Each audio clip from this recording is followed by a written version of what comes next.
सगळे एअरबेस नष्ट करून टाकले, अचूक मारा करून त्या ठिकाणी जाऊन, आणि मला वाटतं 25-50च्या वर देशांनी त्याची मागणी आपल्याकडे केली की आम्हाला ते द्या म्हणून. म्हणजे आपण आपल्या क्षेत्रामध्ये किती पुढे गेलेलो आहोत हे आपण बघतो. आणि सगळ्या क्षेत्रामध्ये आपला देश पुढे चाललेला आहे. पाकिस्तान सारखं भिकारचं राष्ट्र, त्या तिथे जेवायला काही आटा नाही, पोटी नाही, सैन्यांना कपड्यांना पैसे नाही, त्यांच्या नवीन बूट घ्यायला त्यांच्याकडे पैसे नाही, या देशामध्ये साधी सुई बनत नाही स्वतःची, आणि हे आमच्याशी टक्कर घ्यायला चाललेले आहेत. अनेक जण तुम्ही बघितलं असेल पार्लमेंटमध्ये बोलले की असं चूक करू नका, मराल, संपून जाल. त्याचे खासदार रडलेत की तुम्ही काय करतायत. त्यांनी आपल्याकडे विनवण्या केल्या की आम्हाला माफ करा, ते नादान आहेत, त्यांना सोडून द्या. अशा पद्धतीने पाकिस्तान मधले खासदार जे सिनियर, त्यांनी अक्षरशः डोळ्यात पाणी आणून पण बघितलं असेल काय काय भाषण त्या ठिकाणी केली.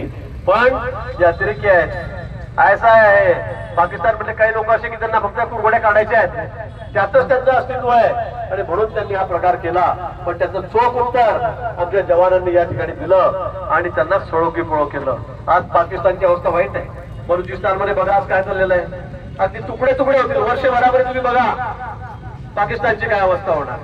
आणि यावर मोदीजींनी सांगितलं की या पुढे जर आमच्या वाटेला आलात, आता आम्ही युद्ध स्थगित करतो, आम्ही थांबवलेलं आहे, आम्ही संस्थगित केलेलं आहे, आम्ही थोडा वेळ तुम्हाला आता संधी दिलेली आहे, पण यापुढे जर तुम्ही अशी एक सुद्धा चूक केली आणि एका माणसावर जर असा अटॅक केला तर यापुढे आम्ही पाकिस्तानचं नाव जगाच्या नकाशावरच काढून टाकू.